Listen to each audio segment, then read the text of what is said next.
To me, my X-Men.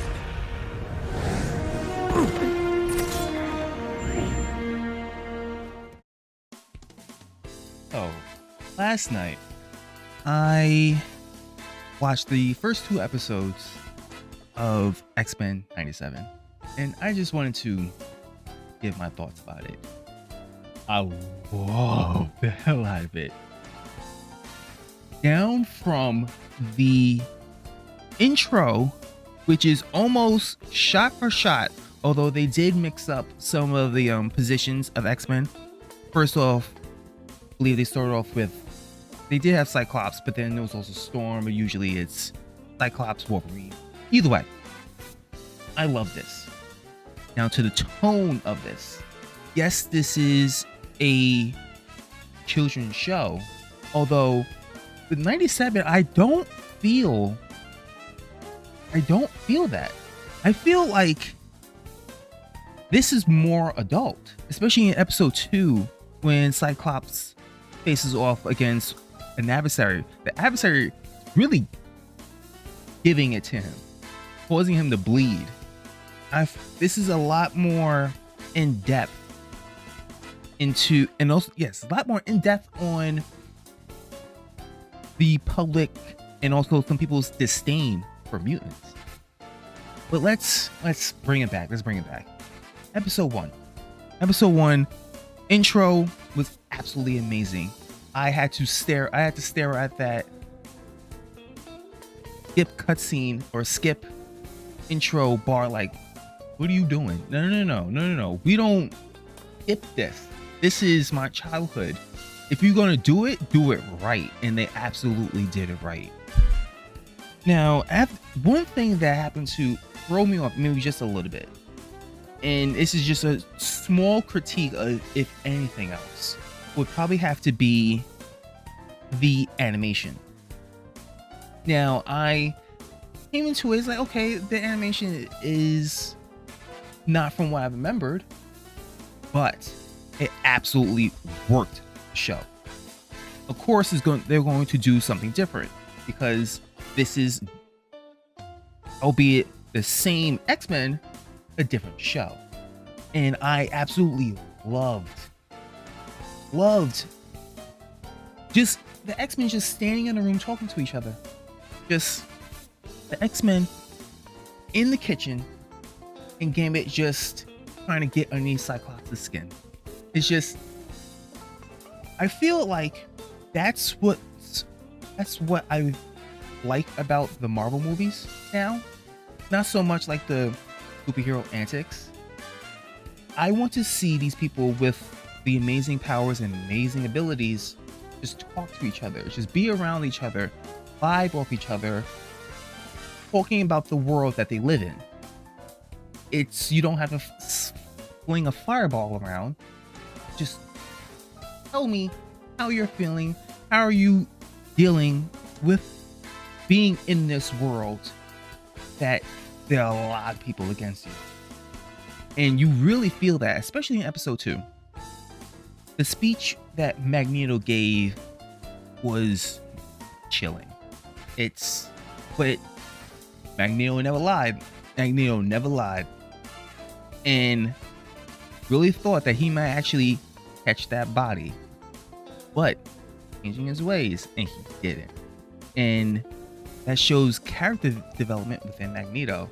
And you would think that, oh, this is a children's cartoon. Like, you actually get character development. You absolutely do. Like I said, I wouldn't really classify this as a children's cartoon. Like, yes, I grew up with this. I grew up with the children's cartoon back in the 90s. I remember this. I remember sitting down on Fox Kids watching this. I remember jamming out to the theme song Saturday mornings with it. More so, another thing I maybe bring more of this into me would probably have to be, I liked a lot of Marvel too.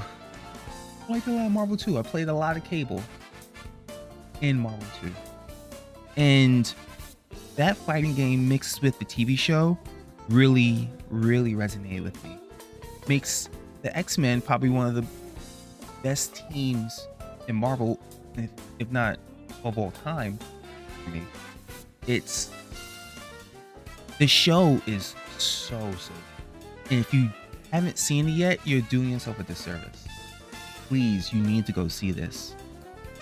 The Cyclops has one of the best superhero landings I think I've ever seen. If you haven't seen it, you absolutely need to go see that. That's absolutely crazy.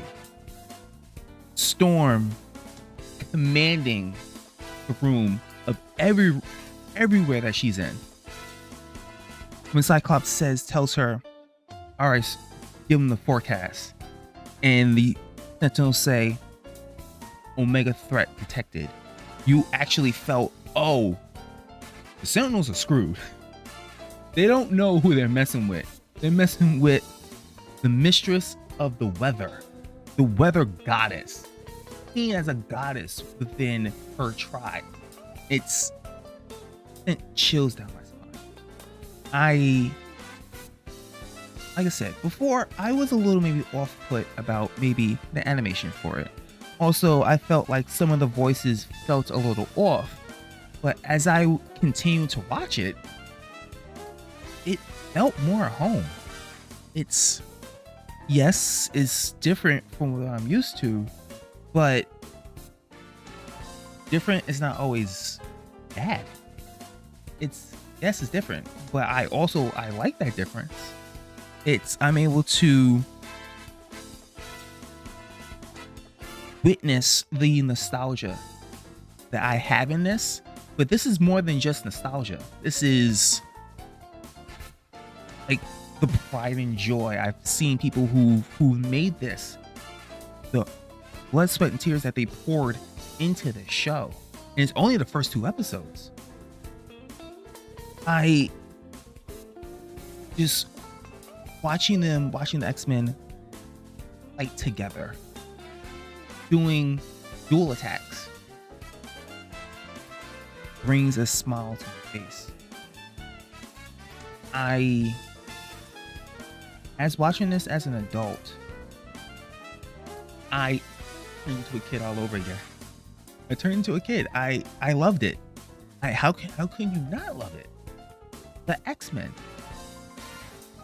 If the theme song doesn't get you into watching this, I don't know what will. The theme song, it is a slight remix to the original, but for majority of it, it's shot beat for beat. It's, yes, you do have some other characters of color spreads, more characters introduced, and also within the intro of it, they actually changed from episode 1 to episode 2. They changed some characters' introductions into it. Very, very cool into that aspect. In episode 1, we follow, I believe his name is Robert DaCosta. He was kidnapped by some people looking to sell him. Now we see him just, hey, listen, pay it off.